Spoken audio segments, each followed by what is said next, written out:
Hi guys, नमस्कार। मैं बीज वर्मा, आप देख रहे हैं मेरा यूट्यूब चैनल ब्रिज माली स्टोर। मित्रों, मैं आज गोरखपुर लोकसभा क्षेत्र कोनी, ये ग्रामीण में आता है, लोकसभा बासना और लोकसभा गोरखपुर दोनों। और कौन सा विधानसभा है? विधानसभा पिपराइच में हूँ। मित्रों, यहाँ पे आप देखेंगे, यहाँ पे जो बाईपास बन रहा है, बाईपास को बनने की वजह से यहाँ कोनी ग्राम सभा की हजारों एकड़ भूमि जो है सीलिंग में चली जा रही है और जीडीए में चली जा रही है। यहाँ के युवा, यहाँ के ग्रामीण, यहाँ की जनता जो है गरीब है, परेशान है। और उनके बुलावे पे मैं यहाँ पर आया हूँ और उनकी बातों के यहाँ रखने का प्रयास करूँगा। चुनाव बिल्कुल बच चुका है, चुनाव पहले और तीसरे चरण में चल रहा है। चुनाव मुद्दा भी जानने की कोशिश करेंगे, चुनाव किस तरह होने जा रहा है, किस मुद्दे पर चुनाव हो रहा है। मोदी के कार्यकाल के 10 साल पूरे हो गए हैं। देखते हैं कि चुनाव इस बार मोदी सरकार किस मुद्दे पर वोट मांग रही है। अब कांग्रेस और एनडीए गठबंधन मेन फाइट में है। बसपा और सपा, बसपा का तो कोई नामो निशान नहीं है।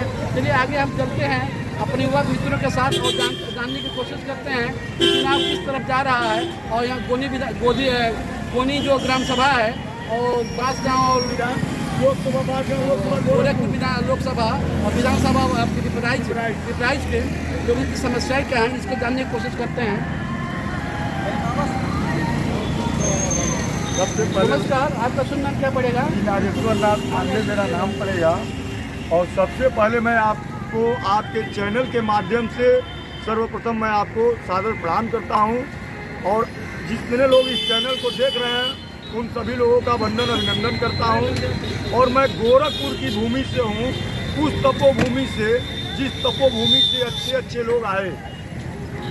ये बताइए कि कोनी ग्राम सभा के जो सीलिंग की जमीन यहाँ निकल रही है, जो ओवरब्रिज जो फ्लाईओवर बन रहा है, इससे क्या आम जनता खुश है कि नाखुश है? यहाँ आम जनता के पास जो भी जमीनें थी वो सारा जमीन कहीं सेलिंग से जा रहा है, कहीं रोड से जा रहा है, कहीं जीडीए से जा रहा है। तो पब्लिक के रहने के लिए अगर सरकार एक्वायर कर रही है तो विकास का तो यही प्रारूप है, कोई देगा तो कोई लेगा। बिल्कुल। क्या आप इस मुद्दे से सहमत नहीं है? आपका शहर का विकास हो रहा है, बता रहे हैं। जिससे हम इस मुद्दे से सहमत इसलिए नहीं है कि जब से जोगी जी 2017 से पहली बार मुख्यमंत्री बने हैं, गोरखपुर जिले का सर्किल रेट नहीं बढ़ा है। गोरखपुर जिले का सर्किल रेट अगर 7 साल में बढ़ा होता तो मेरे जमीन का कीमत 4 लाख 4.5। आपका कहने का मतलब है कि जो आपका जमीन एक्वायर किया जा रहा है, 1 लाख रुपया डिसमिल, सर्किल रेट नहीं मिल रहा है। 1 लाख रुपया डिसमिल आज के डेट में गवर्नमेंट चौगुना लगा के दे रही है। और जो कि मेरा रेट 7 साल से नहीं बढ़ा, मेरा रेट 7 साल से बढ़ाइए तो मेरे जमीन का कीमत 4.5 लाख रुपया डिसमिल होगा जीडीए में। यानी जो सेलिंग में 1 रुपया नहीं मिल रहा है। सेलिंग अलग हजारों एकड़ जा रही है पब्लिक की। अनुमान से कितनी जमीनें यहाँ ग्रामीण और गरीबों की जा रही हैं, किसानों की जा रही हैं? यहाँ हजारों एकड़ जा रही हैं। यहाँ से आप जाइए कूड़ा घाट तक जाइए, वो भी सब सीलिंग में है। यहाँ से मलमलिया जाइए, वो भी सीलिंग में है। यहाँ से कुसमी जाइए, वो भी सीलिंग में है। कोनी आइए, वहाँ भी सीलिंग है। लेकिन जहाँ गरीब जनता है, जहाँ पूंजीपति नहीं है, पूंजीपतियों का जमीन खाली है, वहाँ सेलिंग है लेकिन कब्जा नहीं है। योगी जी मोदी जी पैसा ले लिए हैं तो उनका कब्जा। देखिए, मैं योगी जी मोदी जी की बात मैं नहीं कर रहा हूँ, लेकिन आप हमें ये बताइए जी, अगर यहाँ की ग्रामीण की जनता की जमीनें जो एक्वायर करी जा रही हैं, क्या ग्रामीण की जनता की जो जमीनें हैं, क्या सरकार इसको ले रही है तो क्या उचित इसका जो मुआवजा है नहीं दे रही है? देखिए, मुआवजा हम आपसे कई बात बोले कि 7 साल से मेरे गोरखपुर जिले का सर्किल रेट नहीं बढ़ा है।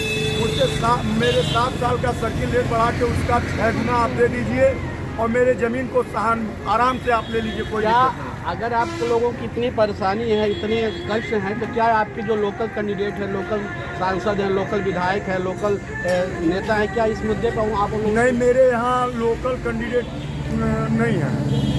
मेरे यहाँ जो है कि बम्बई के कैंडिडेट है रवि किशन शुक्ला। क्या शुक्ला, रवि किशन शुक्ला जी इस मुद्दे पर आप लोगों ने कभी अपने बहुत वार्ता की है, लेकिन वह कोई सुनवाई नहीं करते हैं। वह जैसे गांजा भांग पी के मस्त रहते हैं, वो अपने में मस्त रहते हैं। हाँ। इस बार क्या है, आप ये कहना ये चाह रहे हैं कि उनका जो मेरे साथ भी जो लोकप्रियता है गोरखपुर लोकसभा क्षेत्र में घटी है कि बढ़ी है? देखिए, उनकी लोकप्रियता इस समय घट गई है और माननीय काजल निषाद जी यहाँ पे चुनाव जीत रही है। काजल निषाद जी, मुद्दा इनके पास कुछ नहीं इंडिया है। गठबंधन से मुद्दा इनके पास कुछ नहीं, मुद्दा भी ही नहीं लोग हैं। मुझसे 2014 में। आप हमें ये बताइए कि आपके क्षेत्र की जनता, हमारे देश की जनता किसी बाहरी कैंडिडेट को देखकर किस तरह की क्यों वोट दे देती है, अपने लोकल कैंडिडेट के चुनाव को नहीं करती? उसे बाहरी कैंडिडेट को देख के वोट नहीं देती है, वह देश के प्रधानमंत्री को देखकर वोट दे देती है। देश का प्रधानमंत्री अगर कह रहा है। आप एक मिनट ये बताइए कि पहले के जो चुनाव होते थे, देश की आज़ादी के 75 साल पूरे हो गए हम सेंचुरी मनाने जा रहे हैं। 2047 में कहा जा रहा है कि हम विकसित राष्ट्र हो जाएंगे। जिस देश में 80 करोड़ लोगों को राशन दिया जा रहा है, इस पर आपको क्या कहना है?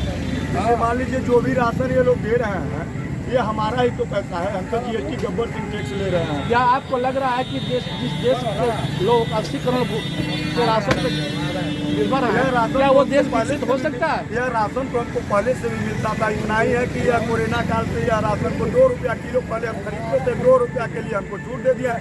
2 रुपये में मेरे पूरे जीवन को खरीद लिया है। अगला क्वेश्चन मेरा ये है, ये बताइए कि इस बार जो चुनाव किस मुद्दे पर लड़ा जा रहा है? इस बार चुनाव जो भी लड़ा जा रहा है वो भाजपा के पास कोई मुद्दा नहीं है, मुद्दा विहीन है। क्यों आप कैसी आप बात बता रहे हैं आपको? भाजपा ने 10 साल में बहुत सारे काम किया। आपके क्षेत्र में एम्स बनाया, एम्स बनाया, पुल पुलिया बनाया, ओवरब्रिज बनाया, बहुत सारा काम किया। काम आपने कहा कि एम्स बनाया, एम्स बनाया, भैया इधर आइए, यूनिवर्सिटी बनाया दूर से। अभी कुछ दिन पहले अभी कुछ नाम जानने की कोशिश करिए। मेरा नाम विनोद राम है। विनोद राम कहाँ से? रहने वाले यही कब। मेरा कथन ये है, अभी कुछ दिन पहले माननीय गृह मंत्री अमित शाह जी ने कहा कि हर दिन हर हफ्ता में एक यूनिवर्सिटी बनी। क्या आप बता सकते हैं टोटल देश में आज के डेट में कितनी यूनिवर्सिटी है और उस यूनिवर्सिटी में कितनी की स्थापना इनके कार्यकाल में हुआ? आपकी बात सही है, मुझे ये नहीं। पहला पॉइंट। दूसरा पॉइंट, अभी आपने सबसे पूछा है राशन की बात। क्या आम जनमानस राशन के नाम पर इनको चुनाव दिया था? राशन के नाम पर चुनाव जितवाया था? नहीं। जनता हमेशा सरकारी रोजगार के लिए चुनाव जितवाती है। जनता हमेशा इंफ्रास्ट्रक्चर के चुनाव जितवाती है। जनता हमेशा महंगाई को कंट्रोल करने के चुनाव जितवाती है, जबकि ऐसा कुछ नहीं है। ऐसा एक भी चीज आप रही बात इंफ्रास्ट्रक्चर, ये सड़क की बात कर रहे हैं। सड़क ही केवल एक चीज दिख रहा है। अगर सड़क दिख रही है, सड़क के साथ साथ अगर रोजगार नहीं है, हमारे पास अगर पैसा नहीं है, अगर सरकारी नौकरी नहीं रहेगी, हमारे जैसे 100 लोग जो सरकारी नौकरी पाते हैं, लेट भी कंप्लीट सरकारी नौकरी पाते हैं तो हमारा पैसा आता, पैसा बचता तो मकान बनवाते हैं। तो जो चौराहे पे मजदूरा खड़ा होता है, वह मजदूरा हमारे यहाँ काम करने आता है, न कि अदानी के काम करने आता है। अंबानी के काम करने नहीं जाएगा, वो मेरे यहाँ काम करने आएगा। आप ये बताइए, ठीक है, ये सारी परेशानियाँ मोदी के दूसरा कार्यकाल, आपका जो पहला कार्यकाल भी देखा, दूसरा कार्यकाल भी देखा, पहला कार्यकाल और दूसरे कार्यकाल में क्या आपको अंतर दिख रहा है? पहला कार्यकाल और दूसरे कार्यकाल में दोनों में जुमला था, जुमला सुपर हो गया। जुमला था, हाँ, जुमला ही सुपर हुआ। आपका देखिए, आपका कार्य हमारे देश की हुआ है। अभी ये सरकार टोटली जुमले पे चल रही है। टोटल सर, मैं यहाँ पब्लिक खड़ी है, आप बता दीजिए, मैं बता दूं। जहाँ फीस 250 रुपया बोर्ड की हुआ करती थी, अब वो फीस 600 रुपया। 600 रुपया। जहाँ किताबें 65 रुपया, वो किताबें अब 290 रुपया की मिल रही है।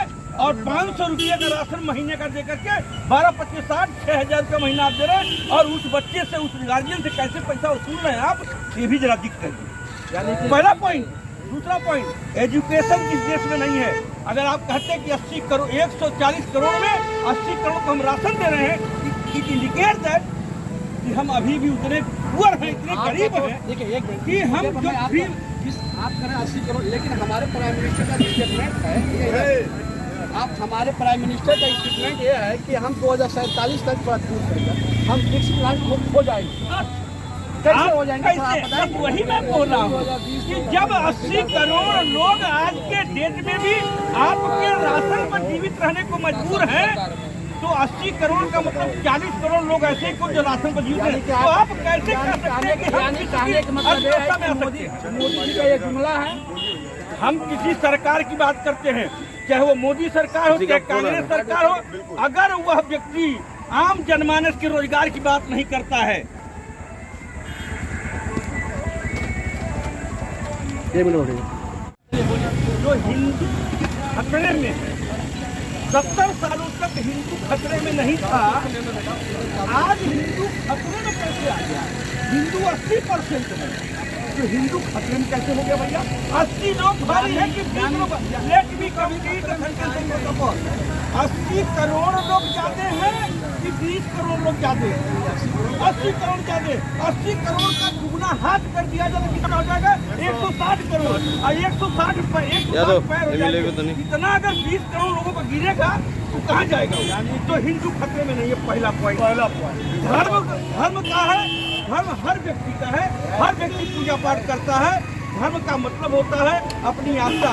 धर्म एक विज्ञान है, मैं खुद करता हूँ। धर्म एक विज्ञान है।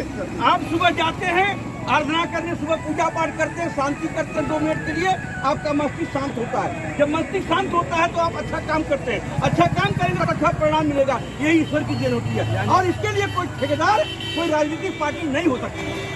पार्टी अच्छा दूसरा लोग कहते हैं भगवान को लाए हैं। इसमें किसकी औकात है जो भगवान को ला देगा? किसी की नहीं, किसी की औकात हो बताओ जो भगवान को ला देगा। यानी कि आपका कहने का मेन मुद्दा यह है कि जो हमारे प्राइम मिनिस्टर हैं वो देश की नब्ज को टटोल लेते हैं कि किस मुद्दे पर हमें इस बार चुनाव में वोट मांगना है, उसी मुद्दे को आते हैं। क्या ये सही है? हम हिंदू मुस्लिम क्या आप मुसलमान को भगा देंगे? मेरा पहला प्रश्न है, अगर हिंदू मुसलमान में इतना घृणा फैलाना है, आप राज सत्ता में आ जाते हैं, घोषणा करिए कि आप मुसलमानों को हिंदुस्तान। आप ये बताइए बीजेपी वालों से आप क्या कहना चाहते हैं? मैं बीजेपी वालों से कहता हूँ कि अगर ये चीज हिंदुओं को रख करके मुसलमानों को अगर यहाँ से भगाने की औकात रखते हैं तो पूरा 80 जितने हिंदू हैं सबके सब बीजेपी वोट करने को तैयार हैं। लेकिन पहले दावा करें कि हिंदुस्तान से मुसलमानों को भगा देंगे। आप देख रहे हैं मेरा YouTube channel bridge mile store. मित्रों, एक हमारे साथी जाति धर्म वर्ण भेद की जो राजनीति आजकल चल रही है, इससे बहुत त्रस्त हैं, सारे युवा त्रस्त हैं। देखिए, एक शासक कहा जाता है कि किसी देश की समृद्धि, एक स्टेटमेंट है, कहा जाता है, किसी ने कहा है कि किसी भी देश की समृद्धि उस देश के मानव खनिज वन संपदा आदि पर निर्भर नहीं करता, बल्कि उस देश की समृद्धि उस देश के मानव श्रम पर निर्भर करता है। यानी कि देश के युवाओं पर निर्भर करता है, वहाँ के लोगों पर निर्भर करता है। तो मित्रों, हमारे देश के युवा, हमारे देश की जनता, हमारे देश के किसान, बहुत त्रस्त हैं, बहुत दुखी हैं। आज देख रहे हैं कि हमारी जो सरकार है, आज जो केंद्र की सरकार है, जाति वर्ण भेद की राजनीति पे उतर आई है।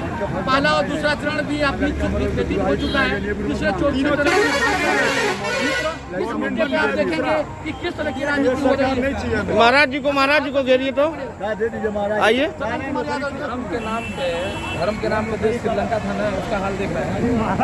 पाकिस्तान देख रहे हैं, धर्म के नाम पे ही सब कुछ करता है। यानी कि आपका कहने का मतलब यह है कि जो देश धर्म पे राजनीति करा हो, देश दिवालिया हो चुका। बिल्कुल होगा, पुराने समय में हुआ करता था। भाजपा के पहले प्रधानमंत्री थे अटल बिहारी वाजपेयी। सबसे गलत काम जानते क्या थी? पहला काम तो लोगों का पेंशन खत्म कर। दूसरा काम जब ये मोदी जी आए, जो लाख था, जो ये रोड पर बच्चे सुबह दौड़ते थे, मेहनत करते थे, 4 साल की हो गई, आज 70 साल से ऊपर हो गए। तो अटल जी नहीं कह रहा।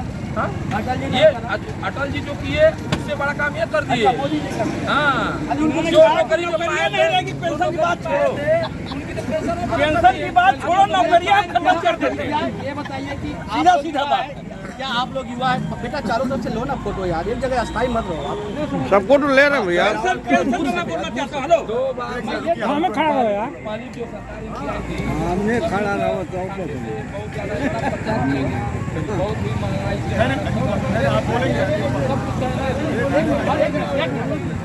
आप सारे लोग युवा हैं, पढ़े लिखे हैं, आप हर पार्टी राजनीतिक पार्टियाँ हर राजनीतिक पार्टियाँ अपना एक एजेंडा सेट करती है, एक एजेंडा सेट करती है, वो अपना एक प्रस्ताव लेकर आती है, एक अपना घोषणा पत्र लेकर आती है। क्या आपने घोषणा पत्र पढ़ा है दोनों पार्टियों का? मैंने दोनों पार्टियों का मैं पढ़ा हूँ जो पढ़े हुए बता रहे हैं, लेकिन जो मैं कर आपको घोषणा पत्र पढ़ना चाहिए। टीवी देखना छोड़ दीजिए ना, टीवी देखना छोड़ दीजिए, घोषणा पत्र क्या है छोड़ दीजिए और अपने बारे में सोचिए, पता चल जाए कि देश कहाँ है। ये चीज है ना, ये चीज हमें बताना है। घोषणा पत्र की जो बात आपने नहीं, हमें बताना है। मैं कहता हूँ, मैं आपको भविष्य में 5 करोड़ रुपया दूंगा। आज जमीन लिख दीजिए अपनी, लिखेंगे। मैं घोषणा करता हूँ कि 5 करोड़ रुपया आपको दूंगा। आज अपनी है कोई भी करने वाला? पत्र केवल बेवकूफ बनाने का एक तरीका होता है। पहला पॉइंट घोषणा पत्र नहीं, सभी और लोगों के लिए नहीं होता है, सभी लोगों के लिए नहीं होता है। जो बेवकूफ बनाने का तरीका, झूठ बोलने का तरीका जानते हैं, उनके लिए होता है। घोषणा पत्र की बात करते हैं। अब तक कोई भी व्यक्ति पंचवर्षीय योजना कभी से चल रही है, गरीबी मिटाओ आंदोलन चला। गरीबी मिटाओ के इस वजह से राशन आपको मिलता था, 80 करोड़ राशन आपको मिल रहा है। मैं किसी पार्टी की बात नहीं कर रहा हूँ। पंचवर्षीय योजना के तहत कितने गरीबों का कल्याण हुआ, अन्नपूर्णा योजना के तहत कितने गरीबों का कल्याण हुआ, फ्री राशन से कितने गरीबों का कल्याण हुआ। फ्री राशन की बात मैं कर रहा हूँ। आज जितने लोग बैठे हुए हैं, इनसे जरा पूछिएगा क्या फ्री राशन से इनका गुजारा हो सकता है? ठीक है, वीडियो बहुत लंबा हो जाएगा। मैं अगला मुद्दा मेरा ये है कि लोग कह रहे हैं कि अगर भाजपा के नेता भी कर रहे हैं कि अगर हम इस बार 400 पार अगली बार आएंगे तो हम संविधान को बदलेंगे। क्या 400 पार जब हम ही सब कुछ हैं, तो हम सब जान गए 400 पार कैसे जाने? तो आप चुनाव क्यों लड़ रहे हैं? पहली बात तो ये बता दीजिए। रैली अपनी बंद कर दीजिए, अपना खर्चा बंद कर दीजिए, झूठ बोलना बंद कर दीजिए, हिंदू मुस्लिम लड़ाना बंद करिए। जब 400 पार है तो घर में क्यों ना यार। हम ये कह रहे हैं, मैं परीक्षा दे के आया हूँ। मैं परीक्षा दे के आया हूँ, मैं कह रहा हूँ 120 में 120 नंबर पाऊंगा, तो हम घूस क्यों देने जाएंगे? मैं हर मुद्दे पर बात करेंगे, हर मुद्दे। आप एक दूसरा टॉपिक है कि धारा 370 हटाया गया, इससे कहा कि राष्ट्रभक्त और देश के लिए मतलब कहा जाए तो अभी तो चाहने वाले। बताइए, धारा 370 से मतलब है? धारा 370 के हटने से हमारे देश की जनता को और हमारे देश को क्या लाभ? भारतीय संविधान की एक रूपता बनाने के लिए ठीक है, आपने 370 समाप्त कर दिया। 370 के समाप्त होना न होना न 370 थी, तब यहाँ के लोगों पर क्या प्रभाव था? कुछ नहीं। क्या कोई आप जेल में बंद थे? क्या किसी व्यक्ति का राशन बंद था? कोई नहीं, कोई अपराधी क्या व्यक्ति कोई काम नहीं कर पाता था? और 370 हट गई तो इसमें से कितने लोग जम्मू कश्मीर में जाके जमीन ले लिए? एक भी लोग नहीं। दूसरी बात यह है कि अभी कुछ दिन पहले सुने, अभी कुछ दिन पहले जो मीडिया, जो गोदी मीडिया कहा जा रहा है, गोदी मीडिया उनकी खरीदी हुई मीडिया है, मोदी की खरीदी हुई मीडिया है। जो उसका काम है सच्चाई देश का सामने लाना, तो सच्चाई नहीं ले आती, देश वो झूठाई ले का आती है। चौथा स्तंभ कहा जाता है। कुछ सोशल मीडिया जो इस आवाज उठा रहे हैं, लेकिन जो मीडिया मीडिया है वो निष्पक्ष टोटली गोदी मीडिया है। निष्पक्ष वो गोदी मीडिया का आप स्टेटमेंट देख रहे हैं कि अभी रायबरेली और अमेठी में राहुल गांधी और राहुल गांधी प्रियंका गांधी का नाम आ रहा था। लोग कहा जा रहा था कि वो यहाँ से भगोड़े हैं, और इस पे क्या कहना चाहिए? अब आपने कहा है गोदी भारतीय मीडिया अंग्रेजों के समय में जो अंग्रेजों का दलाल हुआ करता था वो आज तमाम तरह की संपत्ति का मालिक है। जो अंग्रेजों का दलाल हुआ करता था, तमाम लोग यहाँ पर होंगे, बड़े बड़े साहब लोग, यहाँ से लेकर वहाँ तक की जमीन उनकी है। बोलिए आप। जमीन उनकी है। यही मजेठिया साहब का, मजेठिया साहब की, मजेठिया साहब कहाँ के रहने वाले थे? मजेठिया साहब कहाँ के रहने वाले थे? एक मिनट। और मजेठिया साहब कहाँ के रहने वाले थे? मजेठिया साहब पंजाब के रहने वाले थे।